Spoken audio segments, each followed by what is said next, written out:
And I thank God for those two doctors and one Dr. Sikolia because they walked my journey. Let me ask you, Ruth, after the loss of Evans, you lost two other babies. Yes. Under the guidance of Rukaria, or you were still not? No. No, I was away. All right. But I'd come. I remember at some point they wanted to write a letter to my employer. They wanted me to move back to Nairobi because I was far, and now the clinics I had to visit, it would be a distance. So the monitoring was not so good. However, anytime I went to visit them, we would go through a lot. We would speak, they would guide me on everything, diet, or they would check on my drugs, because immediately I'm pregnant, I start on junior aspirin so that we can suppress the pressure. It doesn't come on set. Then I also had some other two drugs that I needed to be taking immediately. Yeah. So, because I was far. But now when I got pregnant with my girl, she actually gave me bed rest for 3 months. It's not that I needed as much bed rest, but she told me, I'll give you bed rest because I need to see you close here. So don't go back to Eldoret. Stay in Nairobi. And my visits to the doctors, when the rest of the other women are doing once a month, mine would be almost twice or thrice, depending on the stage. Towards the end, I'd make almost like on a weekly basis to the doctor. And I had to do scans on a monthly basis because it is these doctors that realized I'm a high-risk mom because of the diabetes and the high blood pressure.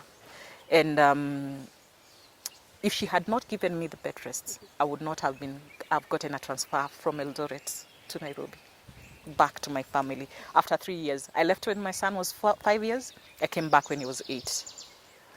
So, and we walked that journey. It was tough. The drugs, sometimes I would look at the drugs, the medication and everything that I'm taking, and I'm thinking, I look like I'm walking pharmacy, you know. Then I got my girl. God, that's the beauty of everything. This girl, I carried her for 37 weeks, and she came 4.5, healthy, beautiful baby. Now the flip is, because I had diabetes, my sugars were high, hers went down. So they had to help in sustaining so that she doesn't, like, the sugars don't dip. But with time, when she got to around a year, that thing disappeared. Yes. Then the other beautiful story is she's around 2.5 years. And here I am. One of the days I feel I have a headache, and I say, I'll just pass by somewhere to check. So I pass by a pharmacy and I tell them I have this headache. It's been there for 3 days. Then they tell me, Ruth, maybe you have pressure. And I tell them, no, the only time I have pressure is when I'm pregnant. They say, why don't we check? So we check. And yes, my pressure is high. So the next thing, I'm like, can I have the pregnancy kits? Well, that's sign number one. Yes. Yes, I'm pregnant. When I get the headaches, actually that was the only thing that would make me again know my pressure might be high because of the headaches. They would come like for 3 or several days. So I tell them, give me a kit. So I went checked. It was around 3. And those lines came like they meant it. 2 strips. I'm like, kwani mmetuma. Say, I must be dreaming. My baby is just 2.5 and looks like I'm pregnant. Then I take another one. In the morning I do the same. So I stay with the news for three weeks. That's when I break the news to my husband, and I tell him, I put the kids on the bed and I tell him, congratulations, you're going to be a father for the third time. He was over the moon. I mean, it's only God. So yes, God blessed me despite all those losses and the grace that he gave me. He wiped away those tears and he restored me. So I have my babies to see. Yeah. I say, yes, I got this. Yeah. I went through this. But see who is God. He gave me these ones. They're 2 pretty girls. and I thank God for them. Yes, yes, I'm yes. rejoicing with you at this moment because I'm like, it's so much for one person to go through, but there's hope. Yes, there is And a lot of hope. and a beautiful story you shared with us, and I'm sure so many women will identify with you because at this point we don't talk about miscarriages, we don't talk about stillbirths. This is still a taboo, and that Yes, is why so many people will not also seek therapy because they feel like they will be judged. And our yes, society does not make it any easier. yes, Unasikia mtu anakwambia unatumia family planning ama you used to be too back in the day. Some will yes, even accuse you of aborting back in the day. I mean, we are just so uncultured when it comes to some of these things. yes, But look at you. Yeah. You never did any of those things. It was just life happening, and you had to go through those painful experiences to have a story to share with us today. yes. So I admire your courage. Thank you. It takes God. It is. It takes God to, at some point, I remember I would rejoice when I would get news of so and so got a baby. The excitement for me would be, I remember my sister would ask me, Ruth, why do you get so excited when you hear so and so has given birth? I'm like, I thank God for them and with them that God has blessed them because my time is coming. My time is not yet here. So I used to rejoice with people, and I think it was just part of healing for me. Yes. But it's a beautiful thing. I thank God that I can be able to speak to women, encourage them about the same, and also share with the rest of the family members. Yeah. Do not critique a woman who has not given birth, or maybe they're taking time to get pregnant, or ask why they're spacing so much, because you do not know what happens behind.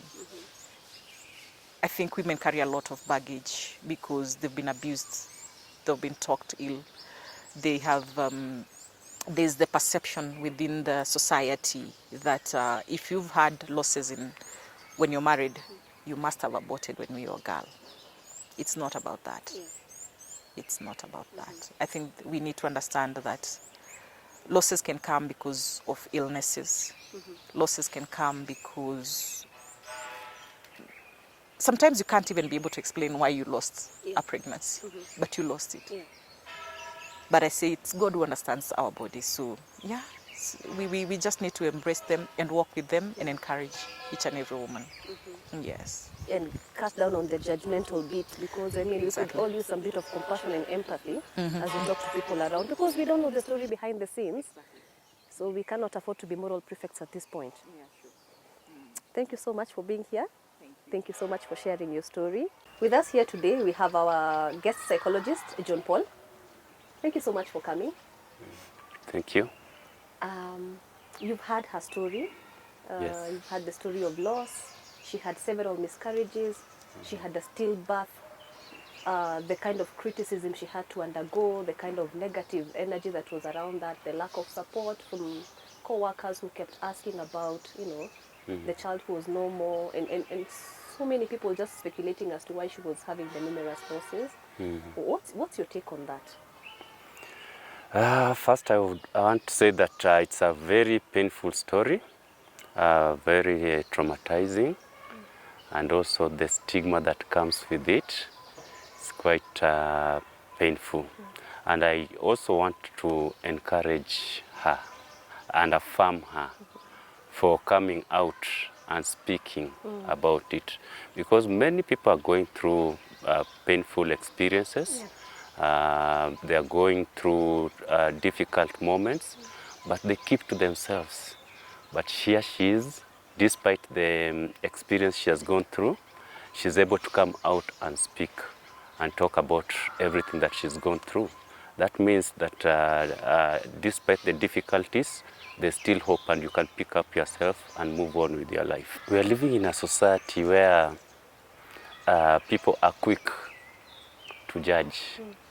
People are quick to talk ill about someone's experience without even thinking of or having time to reflect on what could have happened for this person to go through this. So that also brings fear in the society, and people are also afraid of coming out and speaking. And it also needs, it just needs a courageous person to come out and speak. At this point, we need to normalize people just owning their stories and having people just share their experiences without fear of being judged, without fear of being reprimanded, without fear of being called names or being labeled. Because as long as we have a lot of holier than thou mentality, as long as we have people around and so many stereotypes, we will have people scared to share their stories like her today. True, it's important that you own your story. And how does owning story comes in? You have first to think about yourself, because when you think of what others will say about you, then it will be also difficult for you to come out. But when you think about yourself, think how maybe such an experience has affected your life, the more you keep it to yourself, it hurts you. So I always say that as a person, as an individual, you have to be selfish, in quotes, with yourself. It is about you. It is not about them. It is not about the world. Yeah. It's all about you. Oh. As we say, we came into this world alone, Yes. and we'll go alone. We live alone. So that's the first thing that you need to think about. You are in this world alone, and it's your world. It's you to decide what kind of life you want to live. Do you want to live it for them, or do you want to live it for yourself? If you're going through an experience, don't focus on what people will say about you or about your experience, because the more you focus on what they are saying, it hurts you more. It brings a lot of pain. Yeah. People will say anything, but if you focus, if I continue, if I keep on this experience, the painful experience, the traumatizing experiences that I've gone through, and I'm not able to speak out, then I'm the one who is getting hurt, not them. Yes. Yeah, that's powerful. We need to be selfish with ourselves. And from a professional's point of view, because I'm sure there are so many women who relate to her story, what would you like to tell them about, seeking help, talking about their experience, as painful as it is? It's important to seek help. Yeah. It's important to come out, and as you also speak about it, not don't speak it to or say it to everyone and everybody around there. Huh. Yes, because as you've said, when you say it to everyone, some will take it, some will not take it, some will judge you. So if you have to come out, then you have to come out to people whom you trust and people who can support you. And that's why we always say professionally, we always say what kind of support system that you have around you. Yeah. Yes, support system is very key. If you have a weak support system, then it's also very difficult or hard for you to come out of that difficult experience. But if you have a very good support system, people who will always be there for you, people who will support you, you can easily come out of it and move on with your life. How do we identify this support system? Is it our family? Is it our friends? Do we look for a shoulder to lean on in our therapist? How do we go about it? The support system, it's people around you. It could be your family members who are there for you. Not all of them. Not all of them who are there for you. Because in fact, your family members could also be part of the society. Some of them. Some will even be the people who are contributing more to the negatives that the society is saying about you. Yes. So you have to be very choosy. I always say, even in life, general life, as you relate with people, you have to be very choosy. Yes. Not everyone is your friend. Not everyone is your close family member. Yeah. So to identify your support system, just look around you, the people around you. Whom can you relate? Whom do you relate with well? Who is there for you in terms of a need and in terms of sherehe, happiness. So they should, this support system is a person who should always be there for you. Yeah. Other than the family members and your friends and your colleagues at work, you can also pick a professional. In this case, you can pick a therapist, a psychologist, Yeah. who will be journeying with you, whom you can always turn to when you feel stuck. Yes. Thank you so much, JP. And as we come to the end, do you have any word of encouragement for any mother, any woman who would be going through this? What would you like to tell them? As I've said, it's about them. This life, you will always go through challenges, difficult experiences. But it's very important for you to come out of that. Yeah. Because when you stick to maybe those difficult experiences that you are going through, then it's hard for you to move on with your normal life. So it's important for you to come out, speak. If you have gone through the experiences that our sister has gone through, just come out, speak out, and also seek help. Again, it's important that you be in touch with yourself. Being in touch with yourself meaning that you have to have a self-retrospection, reflection. Let me call it reflection, where you call yourself for a meeting. This experience that I've gone through, how is it affecting me? In that meeting, you discuss that. How is it affecting me? And how can I come out of that? Yeah. So once you've identified how you can come out of then focus on what resources do I have around me. Yeah. Resources does not necessarily mean that the financial resources, but resources could be people. Now the support system, what resources do I have around me, including the professionals that I can always turn to and seek help. So my message to those who are maybe watching and have gone through such an experience, come out and seek help. Yes. To the outside world, we also need to listen to people. Let's not judge them. Let's give them a listening ear so that we get to understand where they are coming from, Yes. instead of quickly rushing and judging them. Yes, that's my message to the outside world. Thank you for that, JP. Ruth, asante sana kwa kuja. You heard it from us. A little compassion, a little empathy goes a long way. Instead of judging, instead of name calling, instead of labeling, it's important to just embrace somebody's story. And if you've got nothing to say, sometimes just be present. That's all that matters.